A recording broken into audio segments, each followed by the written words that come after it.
Good evening, everyone. I'm Michelle Miller, class of 1986, and chair of the Law School's Board of Advisors. I am pleased to welcome each and every one of you to the 2020 Lockhart Club celebration, and so glad to be logged on tonight with so many people who share my passion for supporting the University of Minnesota Law School. One of the positive aspects of this year's virtual celebration is that our wonderful leadership supporters all over the country, and actually the world, are able to join us from their homes. We have alumni logging in from coast to coast and from as far away as Hong Kong and Luxembourg. And we have attendees ranging from the class of 1956 all the way up to the class of 2020. Even though we can't see all of each other, it's gratifying to know that we have such an engaged and connected community. The Lockhart Club is truly one of our cornerstones of annual giving. Our contributions signal to the students and the faculty, to the state, and to the world that Minnesota law alumni and friends are invested in the law school's excellent teaching, innovation, research programs, and the development of the next generation of lawyer leaders. Together, our collective support has accomplished so much for the student and faculty in Monvale Hall. I'm excited to share a few highlights from the last fiscal year that demonstrates the significant impact of our committed donations, combined donations. Last year, nearly 1,400 alumni made a donation to the law school, and this number increases to over 2,000 when we add non-alumni donors and friends. These gifts help the annual fund exceed $1 million for the third year in a row, even in the midst of the pandemic. Last year, nearly 15% of the law school alumni made a gift to the University of Minnesota. The law school itself is number one with the highest percentage of alumni participating in giving to out of all 30 different schools at the University of Minnesota. In addition, we had 34 new alumni join the Lockhart Club with a gift of $2,000 or more. I welcome and thank each of you. And a special shout out to our Lockhart Gold, that stands for Graduates of the Last Decade members, alumni from the classes of 2010 to 2019, who gave as part of our stepped donation program for recent alumni. Last year, the donations that came in from the 181 Lockhart Gold donors totaled almost $100,000 to the law school. Thank you. For slightly older alums like myself, it is so wonderful that we are building a solid tradition of philanthropy and support from recent graduates. Keep giving and keep joining us at this event each year. Now, tonight we're pleased to have a fantastic program, starting with an opportunity to dive into a conversation between Dean Garry Jenkins and the University of Minnesota President Joan Gable. Garry Jenkins became the law school's 11th dean in July of 2016.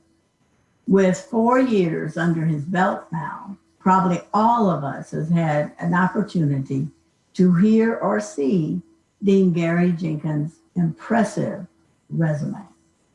With a background that includes academia, corporate and private practice, and philanthropy, Dean Jenkins is utilizing his unique skill set to lead Minnesota law through all its challenges and to move us to a position of even greater strength.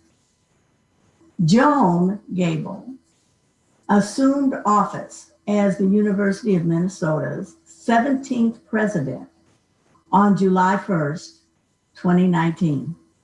Under her leadership, the University of Minnesota has advanced the strength and the impact of the university system, including the development of the first system-wide strategic plan that advances its nearly 170-year legacy, while working towards a bright future of teaching, research, and service. President Gable most recently served as Executive Vice President and Provost at the University of South Carolina, and previously held faculty appointments at Georgia State University and Florida State University. She also served as Dean of the University of Missouri-Trubisky College of Business. President Gable earned her bachelor's degree in philosophy from Haverford College and her Juris Doctorate from the University of Georgia. She has been recognized in numerous research, service, and teaching awards. Thank you again for your support, both now and in the future. And thank you for joining us this evening. And I will now turn it over to Dean Jenkins and President Gable. Good evening, and first, welcome to our first ever Lockhart Club virtual celebration. First, thank you so much, Michelle, for the introductions and for joining us in supporting and furthering the mission of the law school. And second, of course, a warm welcome to all of you. I'm so grateful to be with all of you tonight. While we all wish that we could be together in person, as is our usual practice, it's still terrific to have so many of our closest friends and supporters together through technology. Tonight is about thanking you. It's about celebrating what this great law school accomplishes because of you. So I say thank you, thank you, thank you. Because of philanthropic and alumni support, this academic year is off to a roaring start, despite the unusual challenges faced by the COVID-19 pandemic. Your investment in us continues to fuel our success and our institutional strength, even in the midst of a crisis. Now, I'm honored and thrilled to be here tonight live with you, with someone I consider a colleague and a friend, and also just a tremendous example of a lawyer leader, President Joan Gable. Tonight, President Gable and I will be discussing questions and topics that have been submitted by you, our attendees. You're also welcome to submit additional questions through the Q&A function. I know that we're all very interested in President Gable's thoughts, so let's jump in. Welcome, President Gable. It's great to have you here. Hi, Gary. Hello, everybody. Thank you so much for having me and for your tremendous support. It's an absolute pleasure to be with you, and I'll add to Gary's wishes that we could be together, but that I'm very glad we can be together in this way. Great, great. Yes, I hope that just because you come this time, that doesn't mean that you won't come in the future once we're back in person. I would be delighted. Okay, great. So let me start with this question, Joan. Minnesota Law, our alumni, our students, our supporters, everyone was so excited to learn that the new university president was a lawyer. What are the ways in which your law degree, your legal training, has shaped how you've approached leading organizations? Well, I like that question, although I will say normally when I get that question, it's from non-lawyers. And so it's kind of fun to be able to talk about it with people who've been through the same training, because I have told many students and have thought many times myself that legal training is really excellent leadership training for a variety of very specific reasons that I think are sometimes underappreciated.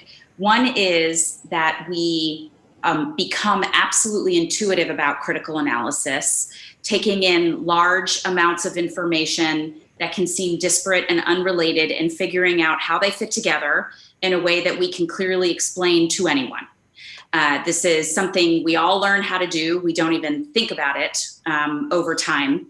And that's a tremendous advantage because this is a large, complex organization made up of many people from many different points of view at every level. And we have stakeholders and constituents who have different reasons and passions, points at which they engage with the institution, all of which consider their point of engagement the most important point, and they're all right. And so you want to make sure that you can synthesize that into a spine, a cohesiveness, so that you can set priorities and make decisions ultimately. So our critical analysis skills are incredibly helpful. I think another thing that is becomes baked in that is incredibly helpful is we are automatically wired to look at both sides. Now, we may look at it in order to formulate better advocacy and defeat the other side. That may be the more typical role of counsel. But the thought process that goes into anticipating the other point of view or multiple points of view is so helpful in a leadership environment, because especially in higher ed, although I suspect this would or should be true in other types of institutions and other cultures, we are inherently designed to reflect disparate voice. And it's in sometimes the tension and the disagreement that the magic happens. And I think that's what is underlying a lot of our adversarial legal system. It's in the shaking up that the cream rises to the top.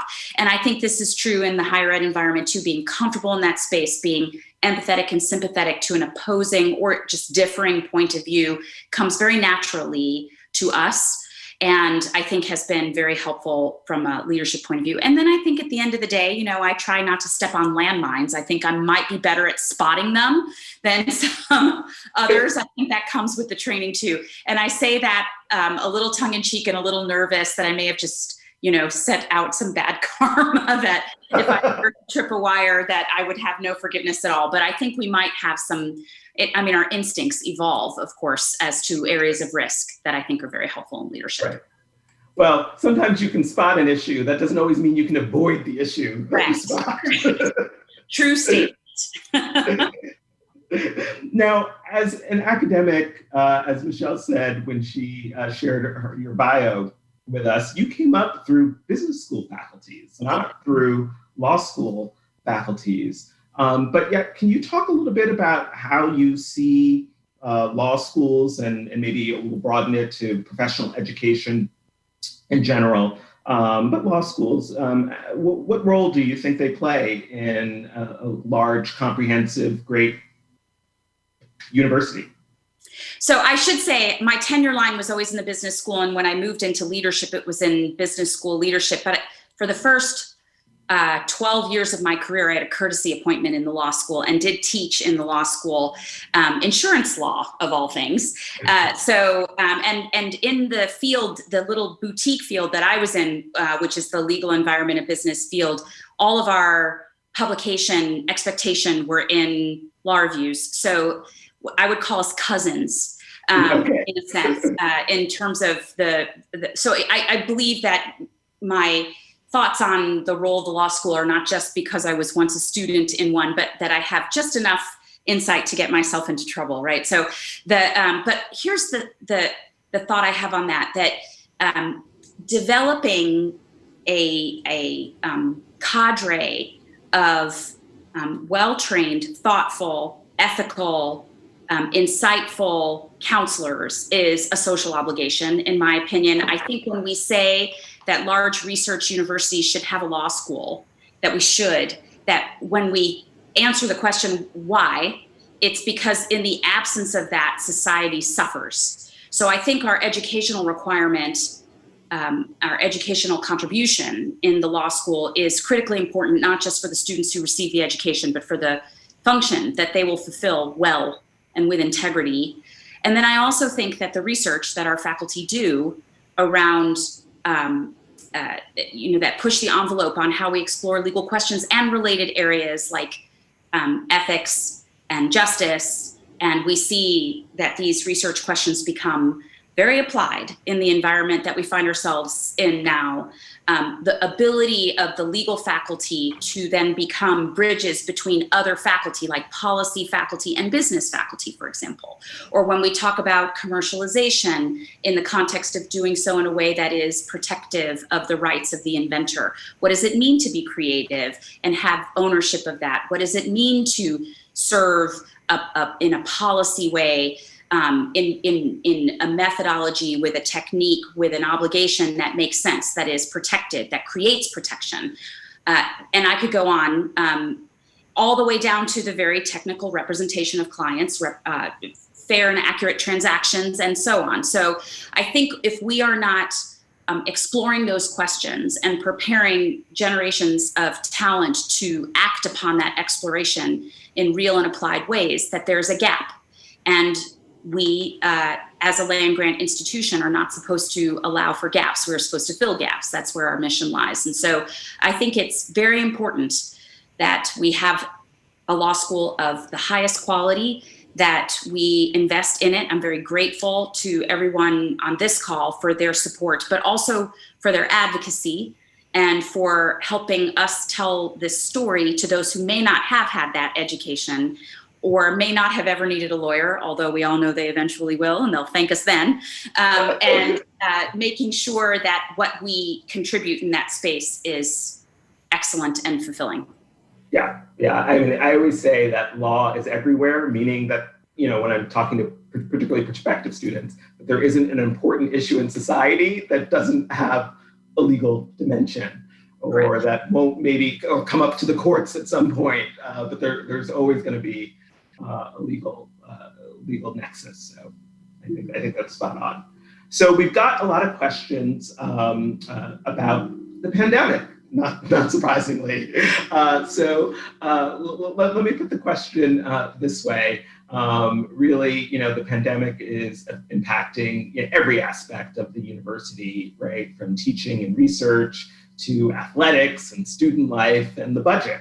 So what are the values, what are the core beliefs that impact how you have addressed and continue to address this crisis? How are you leading through this crisis? So it was chaotic in the beginning.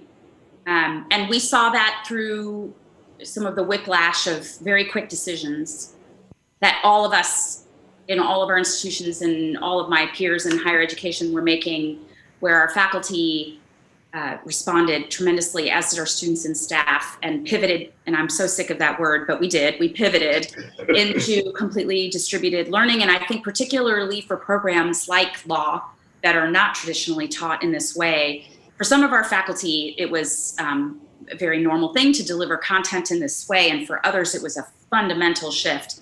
And that shift was made with quality and commitment, and we're very grateful for that. So, but we started very quickly with relying on shared governance in our policy, which we actually have a pandemic policy at the University of Minnesota as part of our risk. Last time that policy was activated was during H1N1, which seemed horrific, and we would be delighted to have that level of crisis these days, as ironic as that might be. But we have in that policy an emergency management committee that we ramped up to reflect the two additional factors. One was that this required such an extreme reaction, and so we knew we needed more people in the room than we normally have.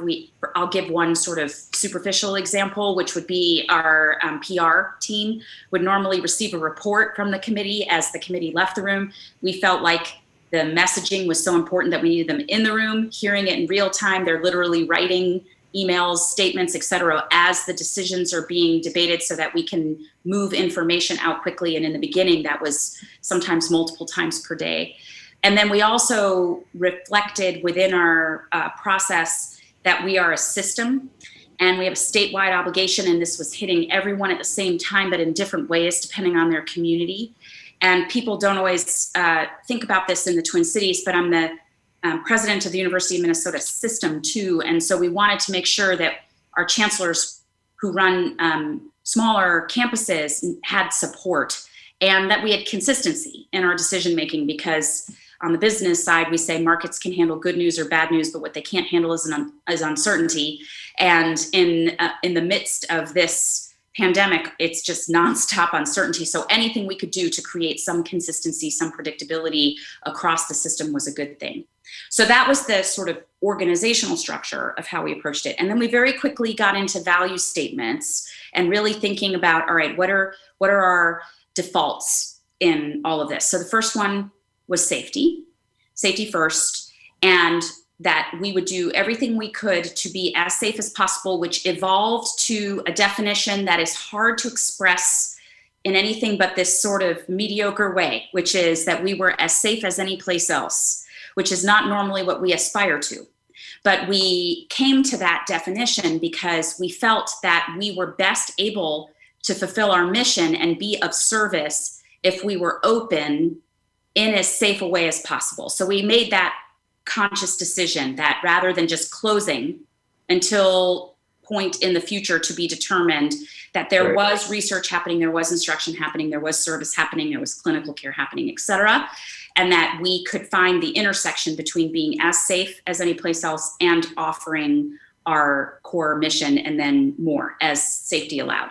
So safety in that context, flexibility, recognizing that different people have different needs and that some of those needs are medical and some of those needs are otherwise, and that people can be trusted to have ownership over how they fulfill their needs, and that it wasn't really beneficial to the institution to create excessive overarching expectations, that the more localized those expectations were, the better. So that was working with your supervisor on your hours, that was reflecting that faculty should have control over their modality within their programmatic overview, accreditation requirements, working with their dean, et cetera, that students should be able to choose how they take their classes and have as many options as possible, and that staff should be given as much flexibility as possible. So that was also a little chaotic, but settled in,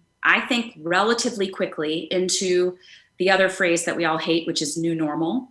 I'll throw in unprecedented. We hate that word too. But these are all accurately descriptive of the environment we find ourselves in.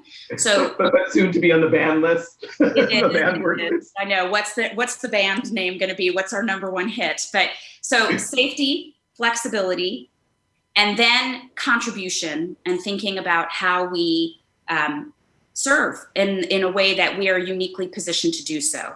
So we did a lot of things that were rather obvious, like research into ventilators when that was the initial phase of the crisis. We're a part of the vaccine research team. We're part of the pharmaceutical research team. We're one of the remdesivir trials. We've been hearing about that drug recently, but also in ways that might not be so obvious to the average consumer of information about us, like the work that you did with Dean Laura Bloomberg to make interns available over at the legislature. We had retired nurses in our medical reserve corps offering services in long-term care facilities. We have medical students who couldn't do their rotations, babysitting for frontline healthcare providers. I mean, it was just layer upon layer of, good news, really good news. Capping off today, I have to say, with the announcement of 2 Macarthur Fellows from the University of Minnesota, 2 Terrific. University of Minnesota. So, just that's not COVID related, but we'll take the good news wherever it comes. So there's a lot of really layered work that comes in making sure that we set things up to be service oriented. And then the last one was, safety, flexibility, service, and then communication. So we wanted to make sure that people knew what was going on. So we have been over communicating. We know there's email fatigue. There's so many emails coming from everywhere and everywhere. But in the beginning, we were sending out at least one a day, and sometimes they were quite long. But we made the conscious decision that people wanted information and they could decide whether to consume it or not. They don't come out as frequently now. They're still probably too long, but there is a lot of transparency around here's what's coming, here's what we're thinking about, here's what we decided. And that allows us to bake in some shared governance, even at this distant way, both in the traditional ways with faculty, staff, and students, but also with alums and supporters, the legislature, business partners. Those emails go to a lot of people and allow us to really get the word out early and then receive feedback often before the point of no return so that we can pivot in real time and avoid mistakes or fix mistakes quickly when we make them, which sometimes we do. So that was the process. Great. So let me talk about the other big issue, and of course there's COVID is one, but the other is racial justice. And of course the murder of George Floyd this summer, sparked an important movement that resonated around the world. So how is the university approaching that critical work? And what are the opportunities that you see for higher education, that you see for us? Particularly in a time of constrained budgets, right? That's part of the challenge, that in some ways this has come at a really tough time for higher education. It's true. It couldn't have come at a tougher time in some ways, although if there were any silver lining at all in these tragic times and with no minimization of the extent to which people are suffering, I do think that there was, by virtue of the way that the pandemic laid bare and exposed certain disparities, that when George Floyd was murdered, there was an awareness that created some heightened ability to hear what those events were saying. And I think we certainly saw more eruption as a result than we might have otherwise, or that we have from similar circumstances in the past. And I think there's a more sustained commitment to actually changing things and not just sort of holding, waiting to see if things revert back to normal, as we've often seen in other moments of unrest here and elsewhere. And so I think what the university, the university as an institution, and then of course the over 80,000 people that make up the university system, had its own unrest immediately afterwards, which was, I think, an appropriate expression of voice and something that we wanted to respect and dignify. And it coalesced relatively quickly into certain calls for action, some of which we agreed with and some of which we didn't. The ones we agreed with, we wanted to act upon quickly, including a limited disengagement from the Minneapolis Police Department. Some of the media reported that as a complete divorce. It was not. By the way, we can't, and this audience would understand that, because we don't tell Minneapolis police where to patrol or where not to patrol, and our students live in Minneapolis, and so we have shared boundaries and we share patrol, but we didn't and won't for the foreseeable future vote with our wallet in the acquisition of extra services that we can acquire elsewhere and from partners who we think share our values. And we're watching to see what happens there. And but our UMPD remains active, and actually, given the uptick in crime around campus, I think it's worth noting that crime on campus is down for a variety of reasons, including the fact that fewer of us are here. But even so, working really hard to make sure that policing is safe. But in the broader question, we realized very early that there was already a lot of work going on around a variety of perspectives in equity and justice and the dismantlement of systemic racism, often by an individual faculty member or a specific program. But there was no obvious university initiative around this. And that's often the case at the University of Minnesota and at a lot of universities, that the magic happens in one professor's lab or one professor's classroom.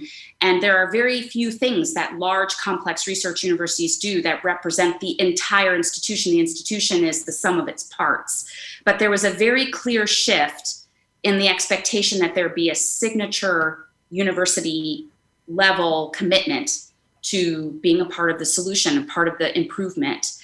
And so we wanted to figure out what was already going on and what wasn't. And so we did two things in this space. One was we made a commitment to this in the university strategic plan, which was just passed by the Board of Regents in June, right after. The language was already in there, but we edited it quickly to enhance what we knew would be the foreseeable expectation of our entire campus community on and off campus, to include equity and diversity, inclusion, safety, and other questions around our obligation to underserved populations, to our tribal community partners, and to other affected communities to be a part of a solution. So that's in the strategic plan is the first piece. The second piece is that we started an inventory so that we could do a gap analysis of what we were doing and what we could amplify that was already good work, where we might reallocate resources for work that had reached its logical conclusion, and where we needed to add new work in order to have a university level initiative.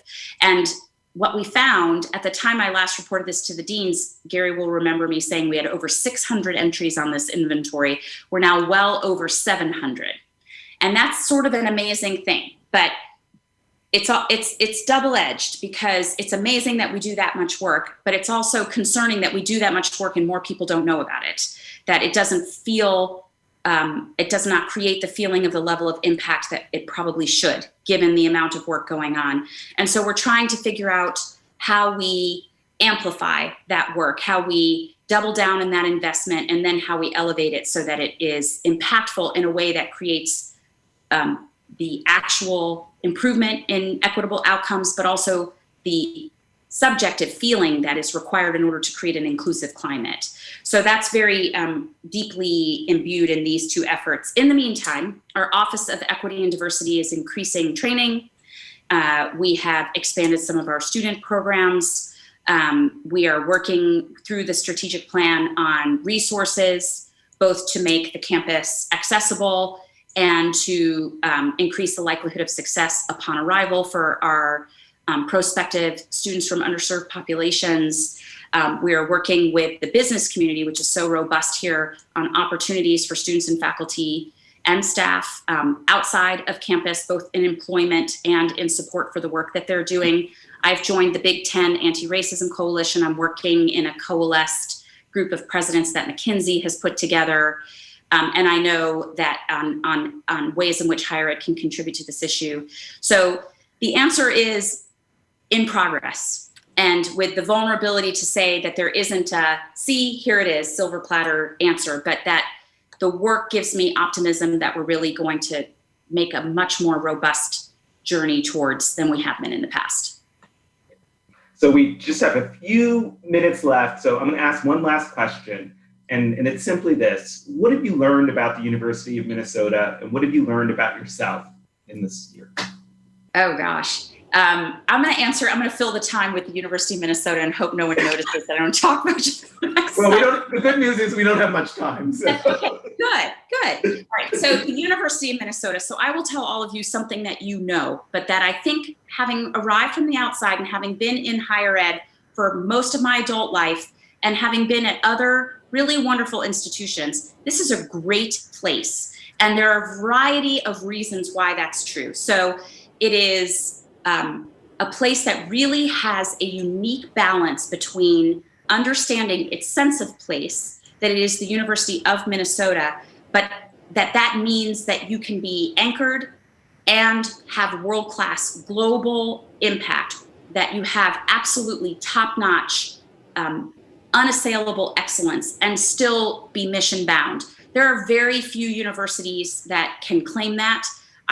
I could list them on one hand, and I really think we do it better than any other place that I've seen, and certainly any other place that I've had a personal connection to. I'm really proud of that. It makes me very proud to talk about what we do as being inspired by the state at world-class levels. And I have learned that, you know, every university has lots of things in common. I mean, we peer review against each other for a reason, but every place has its idiosyncrasies. And that's sort of where the distinction happens, where the magic happens. We're a very decentralized university, and Gary's heard me talk about this with the Dean's Council a lot. And that can make running the place, you know, just the operational side, it can be hard to run in a place like that. We say the back room should be as efficient as possible so that the front room, the academic enterprise, can be as inefficient as possible, and we can be creative and thoughtful. But in that decentralization, when you really do look around, there is so much good work that happens because we have a lot of respect for the independence of creativity, and that when things get better by collaboration, people really find each other in ways that are very special. So when we pull together to do good work, and I'll highlight the example I gave a moment ago with the internship support that Gary and Laura Bloomberg did together, that no one had to ask them to do that. No one had to even incentivize them to do that. There was just this natural recognition that we have these unique contributions we make, but that together it's better, especially now. And I've never seen any place do that balance between decentralization and collaboration better. And I think it's part of why, if not the cornerstone as to why we do such good work here. And I love the way alums love this institution. I mean, I meet people when I used to be able to go out and meet you in person. And don't we miss those days? But all over the state, you know, I met 5th generation Gophers, and, you know, everywhere you go, this treatment saved my grandfather, this innovation saved my farm, you know, my career is because of the education that I received, and look at what I've done with my life. I'm so happy with what I've been able to do with my life. And, you know, that's everywhere I go. And I actually, when I think about what I miss most in this time, I think that would be at the top of the list, because this is a very special place in that way too. And I've really enjoyed and been very honored to be a part of the ambassadorial side of that, facilitating that. So does that fill the time? That does. Thank you so much. This was so wonderful. I'm so grateful that you joined us tonight, and so appreciate your thoughts and insights. This university is in really good hands with you. So thank you, Gary. Thank you, and to you too, Gary, and your leadership in the law school and the law school faculty, staff, and students, and to the supporters who make this possible. It is a real gem in our already beautiful crown, and I'm really grateful that I have the time to share with you. If there were any questions that we didn't get to, or if anybody had a follow-up question, I'm a little scared to offer that to this audience, knowing that questions are the coin of the realm, but I would be very happy to answer any. If you want to pass on any additional questions, I would be delighted. Great, will do. Thank you. Have a great evening. Thank you, you too. So now I just want to tell you briefly a little bit about the year that we've had. And we've had a great one. As you know, this pandemic, however, has affected each and every one of us, and each and every institution and organization. And then, of course, in the midst of this public health crisis, George Floyd was murdered, and Minneapolis became the epicenter of a global uprising for justice. But Minnesota law has stepped up and has leaned in. We've pivoted, we've adjusted, we've reconfigured, we've planned, and we've replanned. This semester, our fall classes are up and running. We have classes being offered both remotely and in person, about 70% remote, 30% in person. We welcome new and returning students differently this year, but we're continuing to provide a world-class legal education while building the collaborative and supportive community that's the hallmark of Minnesota law.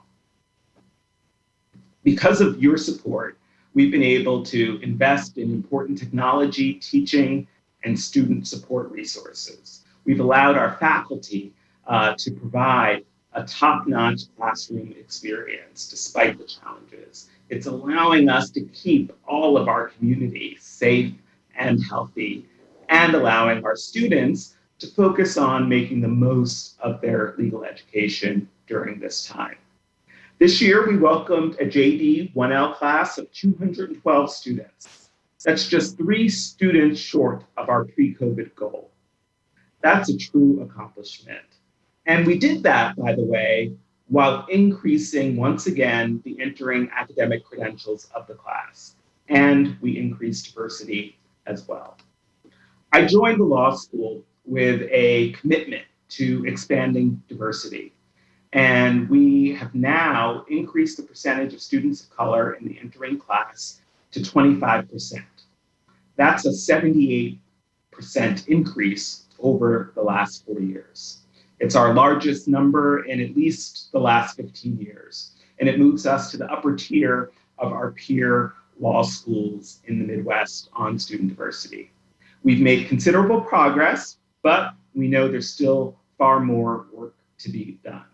But this is happening because students are drawn to our supportive and engaged faculty, to the transformational educational experiences that we offer, from our impactful clinics and challenging courses and innovative programming, and of course, the support that comes from providing affordable legal education that makes a great difference and allows students to make the choice to come to Minnesota. Our successes in educating these future lawyer leaders would not be possible without our world-class faculty who blend scholarship and teaching and community engagement in really powerful ways. Our faculty are consulting with state health officials on the ethical and moral challenges posed by COVID-19. They're offering concrete actions for federal, state, and local officials to advance policing transformations to address racial injustice. They're advising the governor on innovative policies and strategies to reduce greenhouse gas emissions and increase climate resiliency. And because of your support, we're helping our talented students launch great careers. With the robust and expert help of our Career Center, our faculty, and our alumni network, 94% of last year's graduates found full-time, long-term, JD-required, JD-advantaged jobs. That's the gold standard category, within 10 months of graduation. That number, that 94%, puts us in the top 13 of all law schools nationwide. Although this year has brought challenges, our Career Center, our Director of Bar Support, we're still doing what we do best. Work closely with our students, with our recent graduates to navigate this new landscape. This summer, we saw our students rise to the challenge when through alumni connections and faculty support and plain old student tenacity, 96% of the 1L and 2L students secured summer employment. And despite the challenges that they're facing, our students and law community are continuing to provide support to others. We provided more than 37,000 hours of pro bono legal help through our programs this past year. All of this matters. All of this attracting great students, giving them a world-class legal education for the 21st century, helping them launch great careers, supporting our faculty, investing in experiential learning, that it allows us to secure our reputation, to impact legal and policy issues, to cement a strong foundation for our future, to make sure that we matter now and that we matter into the future. And if you're joining us tonight, I think that there's a good chance that this law school played a meaningful role in your life, that your support makes sure that we can continue to allow new generations of students to have access to a world-class education. Your support makes sure that they will have the skills that they'll need to make a difference. But it also means that underrepresented individuals and organizations will receive quality legal representation and advocacy. So next in our program, I'd like to show a video that highlights an important example of how our students and faculty are making a difference. This video was shot last spring before the COVID shutdown. A group of faculty and students from the law school's Human Rights Center and clinical program traveled to the United Nations offices in Geneva for research, advocacy, and outreach activities. They presented the Minnesota Human Rights Lab model, and they supported Professor Fionnuala Ní Oileán as she presented her annual report as Special Rapporteur on the promotion and protection of human rights and fundamental freedoms while countering terrorism to the UN Human Rights Council. This collaborative, this impactful work is made possible by all of you. It makes an enormous difference and lays the groundwork for our students for many years to come. Let's roll the video.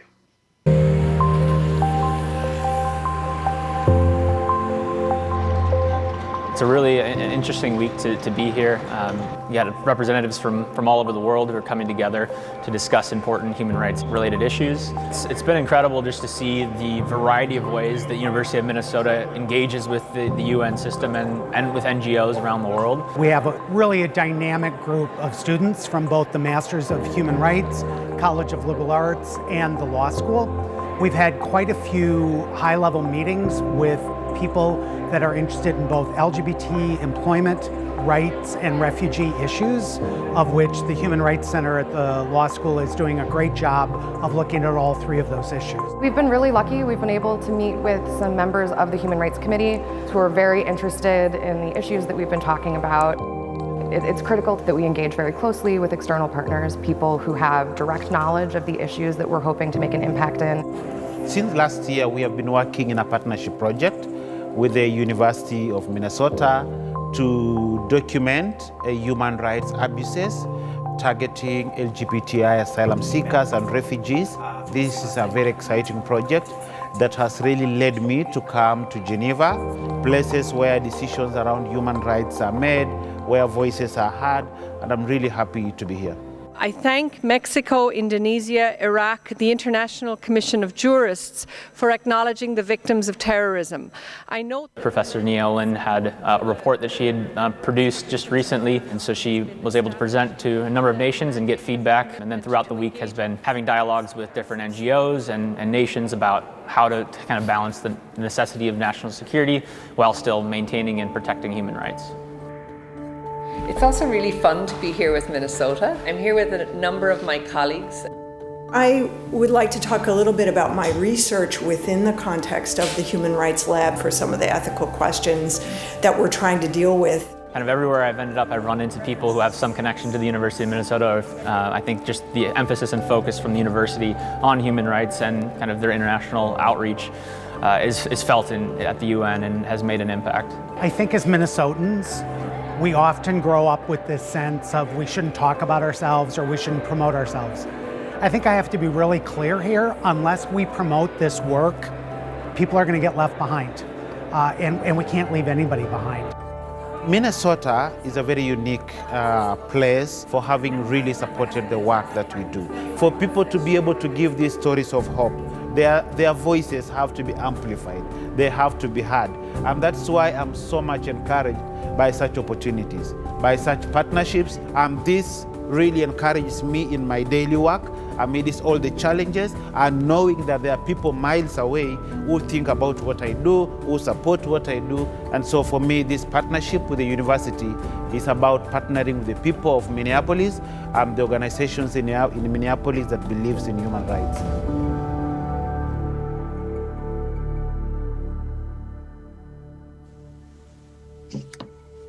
So good evening, everyone. My name is Jim Chosey, and I'm a proud member of the class of 1989 at the law school, and it's so good to be with you here tonight, celebrating Minnesota law and also getting to know our relatively new university president, Joan Gable. It was terrific to have her here with us. I'm a former member and a chair of the Board of Advisors and also a current member of the steering committee for the Driven to Lead campaign. And I want to thank all of you for being so generous to the law school and also the Driven campaign. You're really providing the margin of excellence at Minnesota Law with your philanthropic investment.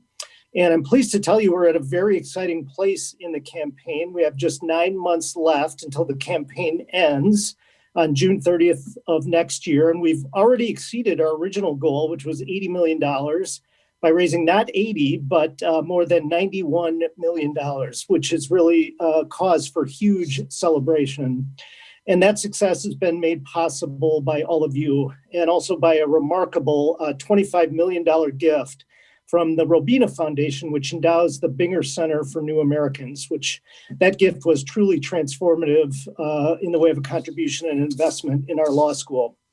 But the need to invest in our students and our faculty has not yet been met. And so we're actually pushing hard right now toward an internal stretch goal of $100 million, which would be the largest campaign in the history of the law school. My wife, Julie, who's also an alum, and I have been supporting the law school for more than 20 years now because we're so grateful for, and we so appreciate the outstanding legal education that we received, and also the opportunities that were given to us during a time when the law school enjoyed much greater public support than it does today.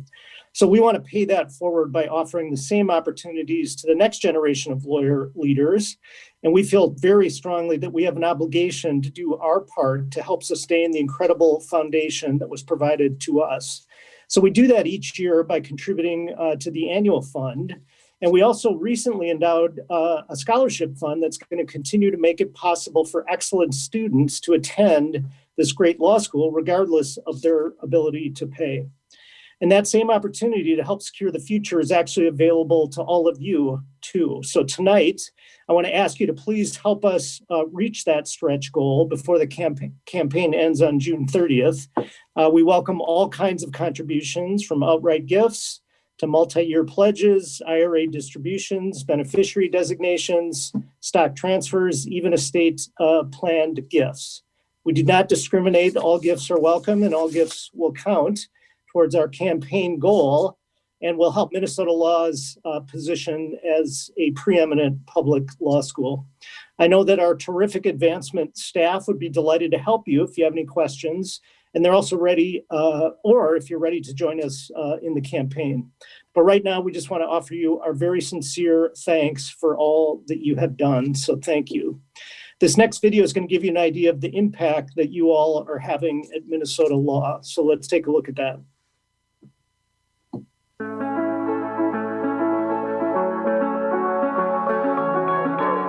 I've always been the kind of person that has a whole long list of dream jobs. I worked for a while before attending law school, and I realized that what I liked best about my jobs and the experiences that I had were the opportunities to solve problems and help people. I am from Lincoln, Nebraska, and I came to the University of Minnesota Law School to really engage in legal research, writing, and advocacy around immigration, human rights, and social justice in my community. We're really looking to bring in future leaders. We're, of course, looking for people who are smart, who are driven, who have the ability to bring great analytical skill to law. But it's more than that. It's about people who are going to make a difference in the world. If there's an important issue in society, law is there. Law is everywhere and makes a difference, and our students are prepared to do just that. I didn't expect to come here and to be this happy in law school, honestly. And I know it sounds weird coming from a second-year law student, if you remember what being a second-year law student was like, but it's definitely been the case that faculty and students and administration care about what we're doing. Going to talk with a professor in office hours isn't only about making sure that I've understood the course content, but it also has been a really important way for me to think through the longer term trajectory of my career. I am from a family that does not have any lawyers in it, and so my connections and knowledge of the legal field were pretty limited coming into law school, and I'm very grateful that our faculty are so open and excited about having those conversations with students. Our students are going off to do great things. They're learning about the law, they're learning about their fields and contributing in really powerful ways. And then we see through the years that they're rising into leadership positions where they're really exerting influence on the future direction of our country in a whole variety of areas. I don't feel like I have to decide what I'm going to do for my career based on a number in my repayment amount, but that I can choose what I'm going to do based on how I feel like I can serve this profession and also work with people and help people throughout my career. I can't tell you how much better I can learn and can plan for the future, knowing that my debt load is going to be significantly reduced thanks to the generosity of those donors. That the opportunities I have for leadership and for service have been opened. It's literally a door that's been opened for me because of the generosity of the people who have come before me. Our students and our alumni are about making a difference. That's one of the things that I think distinguishes a Minnesota lawyer. And thankfully, so many of our alumni understand that this law school is important. This law school is vital in creating a new generation and renewing the pool of lawyers who are going to go off and make a difference. And the great news is we're stronger together, and our alumni understand that. And we're so grateful.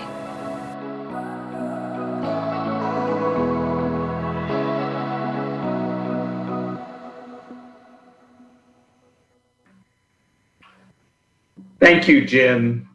Thank you for your support and your leadership of the campaign, and a special thank you to you and Julie for your contributions to the campaign. We are so appreciative. So as Jim mentioned, our campaign has hit some really important milestones, but we are not giving up. We're not slowing down. We're still going strong. Philanthropic support is exceedingly important.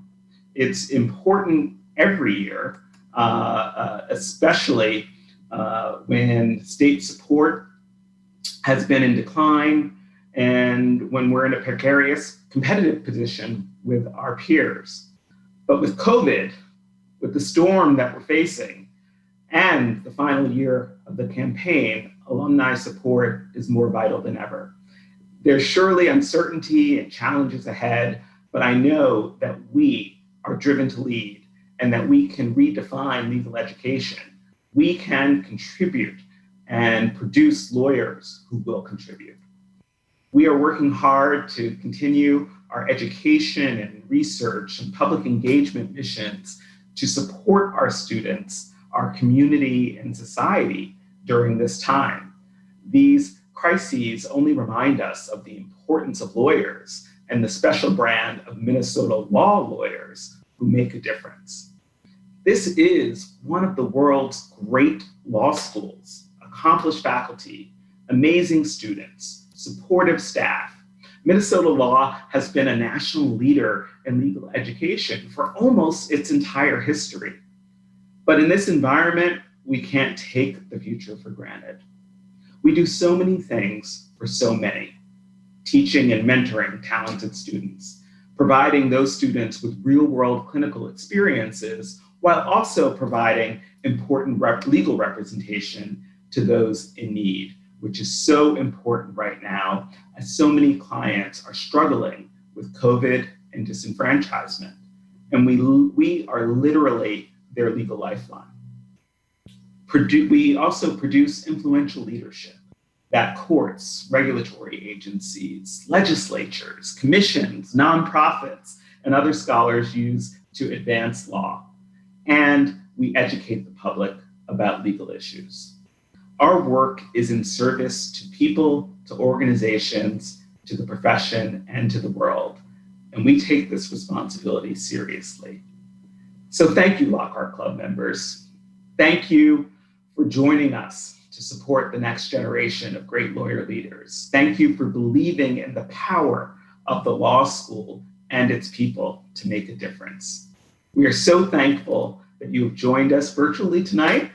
We can't wait until we're able to get together again in person when it is safe to do so. so that you can see old friends and classmates, but also interact with current faculty and students as well. Before we close tonight, I want to first offer up a huge and special thanks to our amazing advancement staff who pulled together this terrific virtual event tonight. Of course, I want to thank our fellow speakers, Michelle Miller, Jim Chosey, and of course, President Gable. Now, to close out our program, we have some talented students here to perform for you. For the past 18 years, TORT, one of our student groups, they write, they produce, they perform a very fun, very witty, full-length musical parody production. TORT stands for Theater of the Relatively Talentless, but these are really talented young kids. And they bring our community together like no other. So again, I'll say thank you all for joining us. I'll say goodnight, but TORT singers, take it away. Minnesota, hail to thee. Hail to thee, our college dear.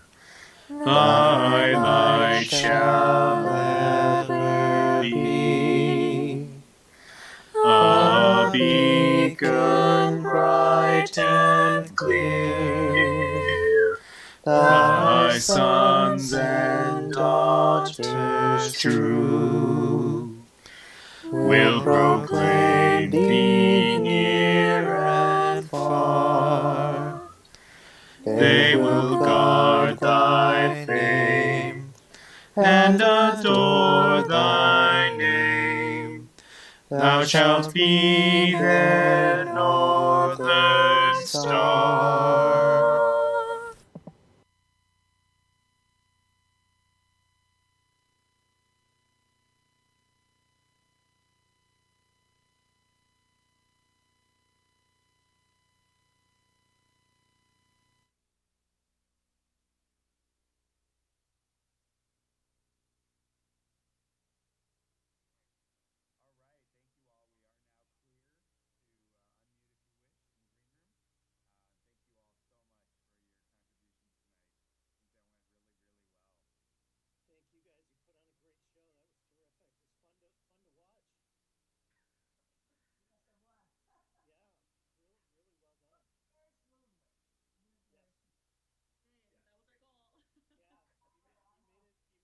Easy. That's very hard to do, I know, but you guys made it look easy. So that was terrific. Congratulations.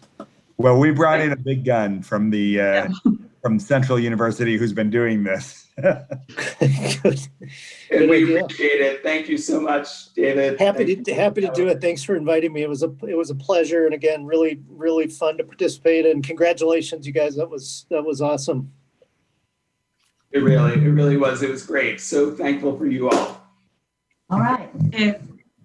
Thank you. Enjoy your evening. Have a glass of wine.